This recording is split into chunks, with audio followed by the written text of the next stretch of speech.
We've got some new polling out. It is not good. So first, we're going to start with a certain demographic, and the numbers are so stark here.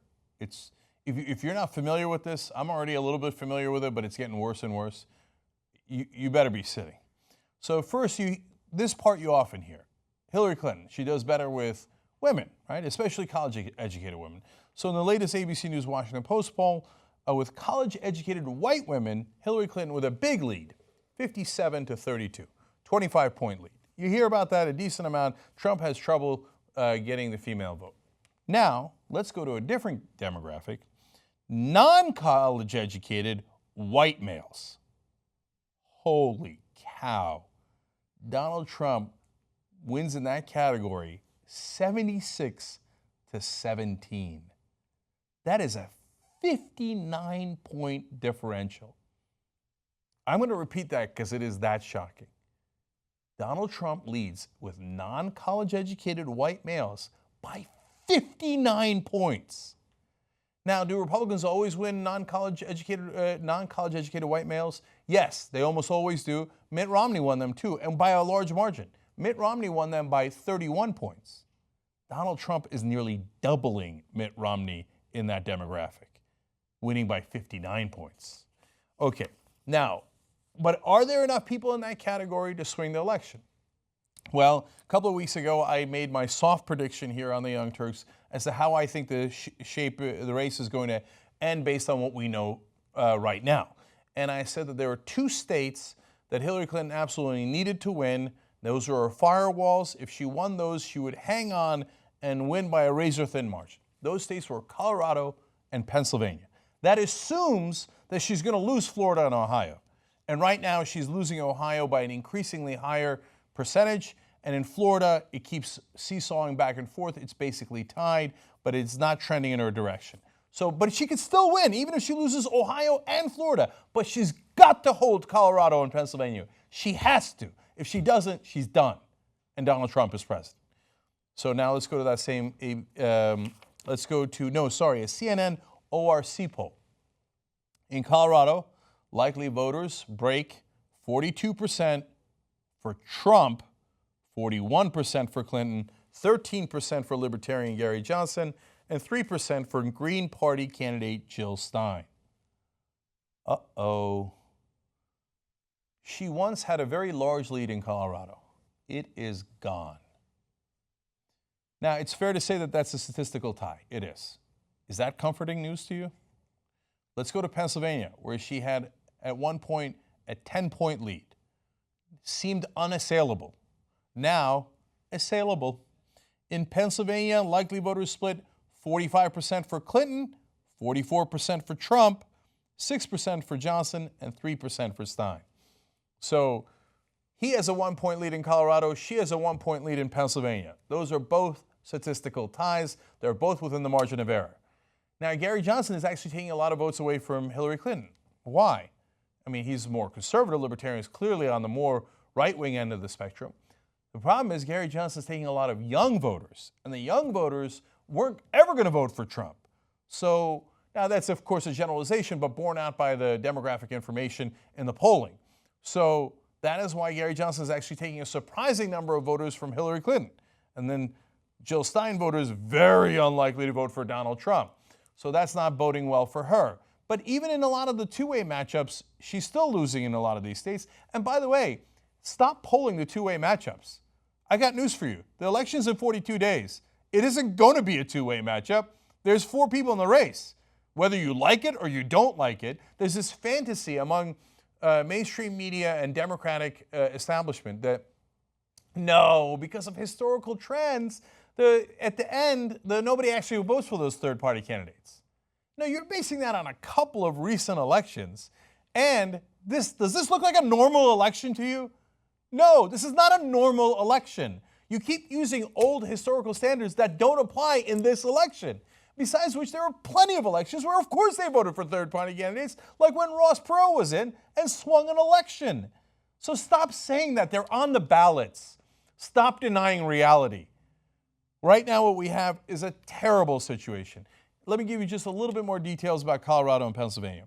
In both states, sharp divisions among whites by education are evident, with white college graduates choosing Clinton over Trump by 11 points in Pennsylvania and 16 points in Colorado, while whites who do not hold four-year degrees break in Trump's favor by 19 points in Pennsylvania and 22 points in Colorado. So this is bearing out the same results as the other ABC News Washington Post poll, saying college-educated people, including white people, including males, are going for Hillary Clinton in those two important swing states. But if you go to non-college educated, Trump is winning them by larger margins. So a lot of the people in the media, the reason they don't get it and they can't get it through their thick heads is because they live on the coast. They live in New York, D.C., LA, San Francisco, and those areas are very multi-ethnic, very college-educated, demographically speaking, especially in the circles that they run in. So they don't know Trump supporters. That's why we send reporters to Trump rallies. Eric Byler, one of our producers on TYT Politics, was recently at a Trump rally. First, what I'm going to do is I'm going to show you the crowd. Trump's going to be talking, but don't worry about what he's saying. It's the usual Trump stuff. Look at the crowd. Look at how this might be the whitest crowd I have ever seen in my life. Watch. Welcome to America.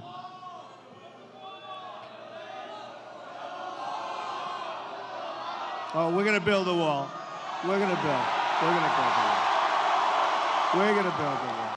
This isn't just a matter of terrorism, but also a matter of quality of life. And many of you are just starting off on this incredible journey. And it is about quality of life. And it's about safety. It's about safety. That's in North Carolina. You see, for us that live on the coast, we never see anything like that. When we look at a crowd, there's African Americans, there's Latinos, there's Persians, whatever, there's Asians, there's Indians, there's everybody, right? In that Trump rally, that is not what you see. Because LA and New York and DC are not the only three cities in the country. Other people get to vote too. And they look like that, okay? And they like what Trump is saying. And they're the ones going, go wall, give me a wall. Okay, now I'm going to show you two of his supporters here to give you a sense, again, what the media is totally missing because they never see them. So here's one of the guys, and actually a woman at the end as well, that are supporting Trump. You don't see a lot of people of color at Trump rallies. What do you suppose the reason for that is? I don't know. They just want somebody to give them something, I guess. And Trump's not giving it away. He wants you to earn your keep. If you don't want to try to help yourself, I'm sorry. You think that people of color aren't here because they're not willing to help themselves? Well, a lot of them are misinformed. Donald Trump made an announcement that he accepts that the president was born in the United States. Did that change anything for you? No, I still don't think he's born in the United States. Maybe he was born in Kenya. Only God knows that. So if you live in a cosmopolitan big city and you don't see these folks, you go, oh, Hillary's got this locked up. I don't know what you guys are worried about. Everybody I know hates Trump. Not those folks. And super ironic that guy says that Hillary Clinton voters are misinformed. I got bad news for you, friend. Okay, I can show you all the different lies of Donald Trump, proven out, PolitiFacts scores on those lies, and how grossly misinformed you all are. But that doesn't matter. What matters is who's going to win. And so I can disagree with that guy until I'm blue in the face. It doesn't matter. What you need is an accurate picture of what the country actually looks like and who's going to actually win this election. And the reality is it's both. It's not like LA and New York and those big cities don't exist. They're also part of America, but so is North Carolina. And North Carolina right now, very, very close. By the way, North Carolina doesn't look like that either. In fact, one of the women in the longer video says, no, normally there's a lot of African Americans in North Carolina, but not at a Trump rally. So, and by the way, watch the whole video on youtube.com/TYT Politics. Amazing videos covering all these different rallies for you guys. Okay, now the last guy is going to give you, you want to talk about misinformed, is going to give you a sense into the mind of a Trump supporter, for better or for worse. And trust me, it's for worse. Watch. If Hillary gets in there, we can kiss America goodbye. What would happen then? I think communists will take over. Communists? Yep, I believe it. That reminds me of Michelle Bachmann's comment that this is the last election. This is the last election. And the reason why I say that, David, is because it's a math problem. It's a math problem of demographics in a changing United States. She said the reason is demographic shift. In other words, there's more people of color. Right, that's true. I don't believe in her. I don't believe in Michelle. I think Michelle is dishonest, just like her old man's dishonest. And I don't even believe Michelle's a woman. I believe she's a man. Michelle Bachmann? Yes. Not Obama. You said Michelle Obama. You don't think Michelle Obama is female? I believe she's man. She had 2 daughters, They're adopted. but they look just like them. They take when you get adoption, they try to make you look like the person that you're being adopted. God help us all. But that's real. You ignore it at your peril. So now let us go to the people who are ignoring it. David Plouffe, very smart guy, helped Obama win 2 elections. Fair to say, brilliant. Does he get it in this case? I don't think he does. And I'll tell you why he thinks the way that he does. It's not out of the blue, and why I think he's wrong. He's talking to the Washington Post. Listen to the stuff that he says. He says he thinks Hillary Clinton's still going to win easy, get over 300 electoral votes fairly easy. He says, when you look at how 100% of the vote is likely to be allocated in Florida, I get very optimistic. What on God's green earth are you talking about? Look, I'll tell you what he's talking about. He's not an idiot, right? So he looks at likely voters, and he goes, look, I break it down by county, I break it down in this way and that way, and when I do, I see that Hillary Clinton is more likely to win the people who have voted in past elections, which is the best indication of who's going to vote in this election. But this is not a normal election. I don't know when you're going to get it through your head. A lot of people keep showing up. They did in the primaries, Republican primaries. They also did in the Democratic primaries that don't normally vote. So you keep using, for understandable reasons, historical standards, but you've got to get it through your head that they don't necessarily apply in this case. So you keep saying, look, I looked at the breakdown of Florida, but I'm looking at the numbers. Just earlier today, Trump was up by 0.2. Later in the day, another poll comes out, she's up by 0.5. And this is in the Real Clear Politics average of all the polls. Now, we know what that means? That means it's a statistical tie. By the way, how do statistical ties in Florida wind up for Democrats? So if you think Florida's locked up, even though you're a smart guy, I think you're in the wrong bubble, and I think you're in the wrong election. You're not seeing the numbers the right way, but I've got more. He says, I can get Donald Trump to within 2 or 3 in Pennsylvania, but I can't get him to a win number. The same is true in Virginia and Colorado. I know everybody goes crazy about the latest Cheetos poll, but I feel very confident about both New Hampshire and Florida, so that puts her over 300 in the Electoral College. Trump has to pull off a miracle in the Electoral College. These guys think they're so sophisticated, but now in their sophistication, they're ignoring the polling. Disaster. That's what Mitt Romney's team did. Oh, no, we got big crowds. No, David Plouffe's not nearly that dumb. He's not basing it on crowds. He's going into the weeds. But still, don't dismiss polls as Cheetos polls. They're real polls. And right now, she's losing in Colorado. She's tied in, okay, let's call it a tie. She's tied in Colorado and Pennsylvania. You can tell me that you did granular thing and that the guy who's voted in the last 7 or 8 elections is more likely to do X or Y. But I just showed you the crowds. Did a lot of those guys look like sophisticated voters that have been voting for the last 7 or 8 elections? They don't even know what gender anyone is. But they're excited to vote for Trump because they view this as their last stand. You are underestimating them. Okay.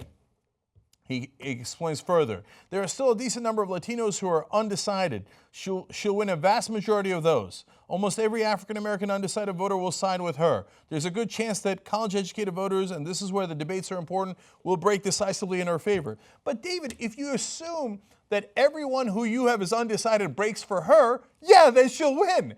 But that is an assumption that does not appear to be warranted. We know that she's going to get a big percentage of the African-American, Latino, and college-educated voter. We know that. That's in the polling.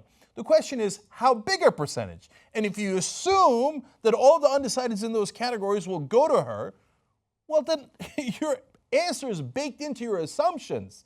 And that's what I'm telling you. Don't assume you know what that makes you. Okay, I got to give you more because they're so blind. They're so blinded. The race is being covered in a way that suggests it's a dead heat, he says. And he says it's not. He says she's got a small national poll lead, but more importantly, she's got a decisive electoral college lead. The debates are a chance for voters to see her in a more unfiltered way. Okay, I've already gone over the polls, so let me address the last sentence. But again, David, you assume that if the voters see Hillary Clinton in a more unfiltered way, that that'll be positive for her. What never crosses your mind is if they view Hillary Clinton in a more unfiltered way, they might like her less. I know for everyone you know, you think, oh, that's inconceivable. Hillary's lovely and everyone around us thinks she's lovely. Get out there in the real world, David. Not everybody thinks she's lovely. And so when she goes on that debate stage tonight, it might be for the better. It might. She might do a great job. Or it might be for the worse. All of your assumptions are about how awesome she is. But by the way, the polling indicates not so awesome. Not at all. She's at best tied with a monster. Not that great. In fact, a fairly terrible, historically terrible candidate. How could you not be blowing Trump out of the water? But she isn't, because people don't like her. And if you built into your assumptions that people like her, you built the wrong thing. Okay, lastly, 2 more quotes from him. He says, voters take the election of their presidents very seriously, and they take the debates very seriously. If he just tries to talk over the moderator and Hillary and not engage when he's pressed, that will hurt him. That shtick has gotten him about to 42 or 43%, but he needs a lot more than that to win. He'll be graded by the figure skating judges on a lower bar, but the American people have a higher bar. What? Which American people? The American people that elected George W. Bush? Kind of twice? Which American people are you talking about? Why do you assume the American people are intellectuals? And they're like, oh, he seemed to talk over the moderator. I'll mark him down for that because we were very serious in the American electorate. Which American electorate? I mean, look, I can't, it's amazing because David Plouffe is a smart guy. He helped get Obama get elected twice with very important polling and data and strategy. But what the hell? Which American voter is serious and goes, no. I don't care about the showmanship here. American voters don't care about showmanship, but they care about the serious policy that Trump won't be able to bring tonight? That's not remotely true. And everybody keeps saying he can't get above 42 or 43. I'm looking at the polls today in swing states. He's above 42, 43. He's at 45. He's higher. In a 4-person race, he doesn't need to get higher than 45. Wakey. You're all in this crazy slumber where you assume that he can't possibly win because you all like Hillary. That is not the rest of America. This election is completely and utterly tied right now. It's a tie election. Anything can go right now.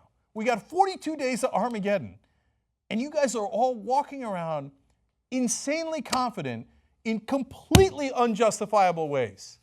If you don't get your head out of the sand right now, she's going to lose. Because if everybody around her tells her, oh, great job, oh, you're winning. You can't possibly lose, Hillary. You got this thing. It's already over. Don't worry, Hillary. If that's what you're telling her, you're going to ruin everybody. No, you've got to be real. And the reality is she could lose. It's a 50-50. Nate Silver, who I've been yelling at all along, finally is now doing a great job looking at the actual polls. And you know who he's got winning today? Donald Trump. He has him winning today. And the election is coming. It's 42 days away. Up and at 'em. Get your head right, because you guys are all in an insane bubble where you think everybody thinks like you, and they don't. You power the Young Turks. We do this all through membership. tytnetwork.com/join. Let's build the media that we can believe in.